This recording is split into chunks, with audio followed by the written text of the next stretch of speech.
Naturally, the resuscitation of all our refineries is for the overall interest of Nigeria. Both the one in Port Harcourt, the one in Kaduna, the one in Warri is the national asset of Nigeria. It was act of disservice to allow them to go the situation they went. Two, if you know the kind of money the last administration of President Muhammadu Buhari have sunk in resuscitating that Port Harcourt Refinery, you will be marveled, you will be shocked that this is where we are. Three, I saw the GMD of NNPC yesterday saying that he has been vindicated, that he has been vilified, he has been abused, he has been attacked, but finally they are there. I don't know where they are. It is the right of Nigerians to raise observations when there are bad system, bad governance, when there is looting going on of our national assets. So there is no fault in criticizing him. I'm one of those who urge the president to dismantle the leadership of NNPC, because they are part of the most dangerous cartel Nigeria have established, NNPC and CBN. So there's no apology for putting them on check to do the right thing. It is our national asset, it is our investment, it is the properties of Nigeria, it is Nigerian resources that are being sunk in there for years. And then instead of him to be remorseful, to be apologetic, he's raising issues that Nigerians have been criticizing him, but he has been vilified. Vilified in what way, in what manner? For how many years has he been there? If not because Nigeria put pressure on it, probably wouldn't have gotten to where it is today. Even though we don't have the detail of the quality of production, and what are they even producing, what is he refining in the refinery. They need to be more transparent if we want Nigerians to appreciate the effort he has made. But he shouldn't take any glory or think of giving himself any credit for now, because Nigeria are still in pains. The subsidy removal, the pains that have cut down the chains of our livelihood. You know, it's not an easy thing for anybody to feel happy with what is going on around the government. So people have the right to raise observation, especially when there's no transparency. And people believe very strongly, over 80% opinion of Nigerians, that NNPC have mismanaged the resources of Nigeria. So it's a good thing if they will put it on the roll, and it will be efficient and effective, because I heard him saying that there are things that have changed. For 20 years, it has not been changed. And I heard him also saying that this refinery is like a brand new one right now, based on the overhaul they have done to the refinery. We'll see how it goes. We'll see the production chain, we'll see the output, and we'll see whether it will reduce the cost of PMS that is extremely very high right now. So we'll still monitor the refinery. Nobody will give credit for now. Whether it is a showbiz, whether it's a reality, we'll know very soon. But however, production has started at the Port Harcourt Refinery, and we are waiting Warri and Kaduna refinery.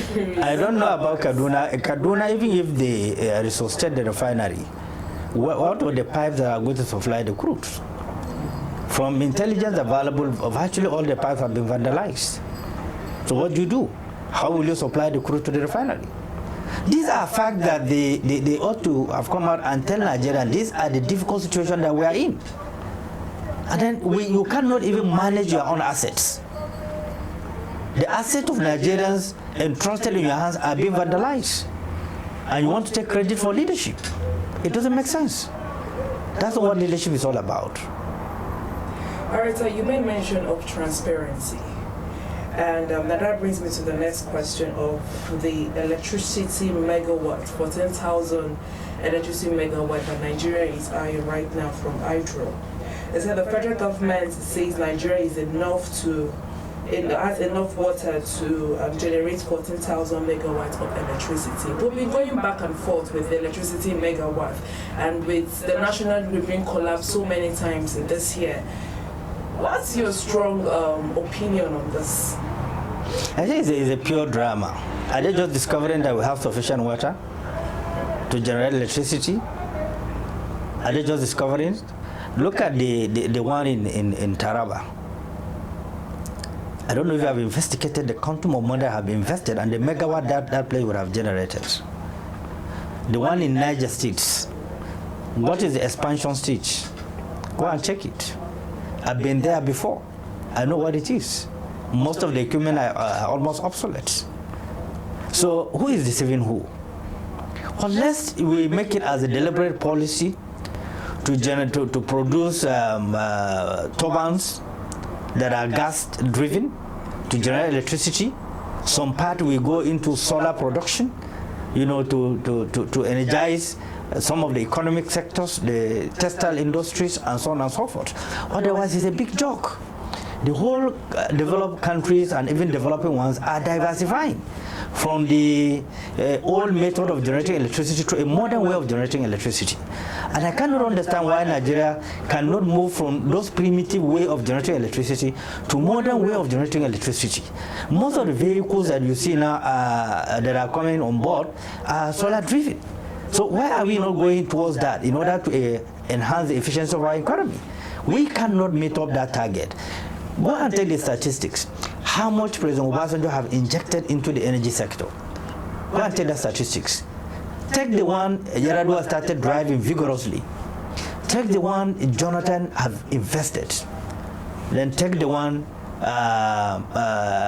President Muhammadu Buhari have injected after he criticized the past government for recklessness in terms of generating energy.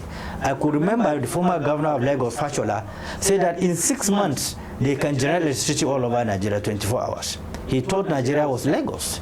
Now, this is the same situation that we are.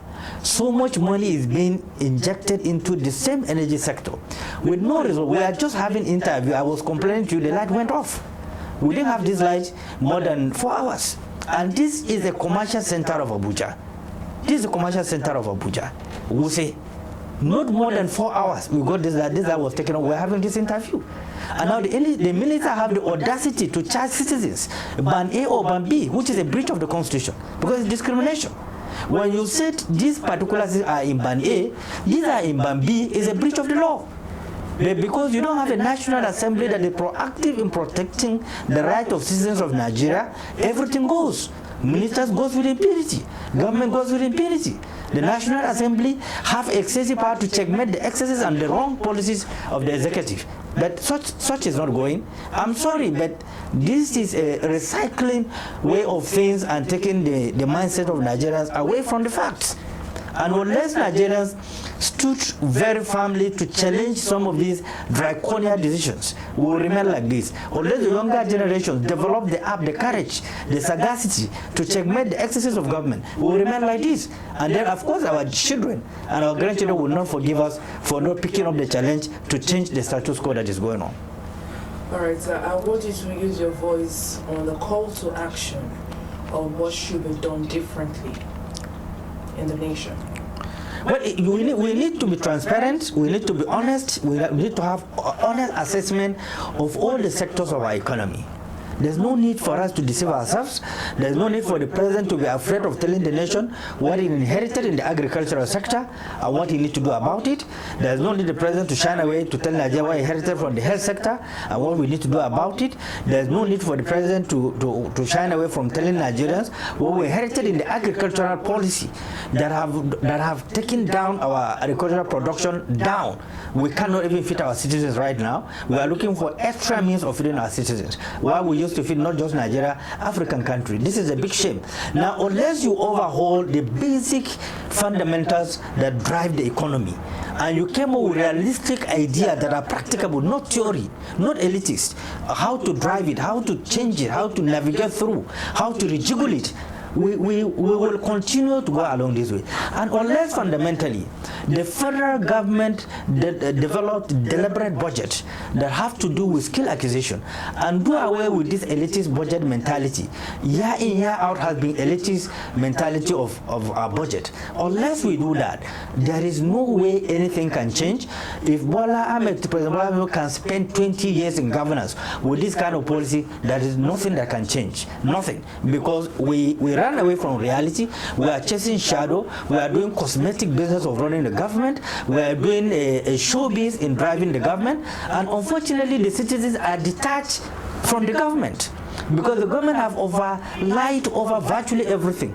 So the legitimacy the citizen ought to have passed to the government is gradually drowning away completely. And that is one of the most difficult things for any leader to face a legitimacy issue where citizens have no confidence in governance is the most dangerous thing any leader can face.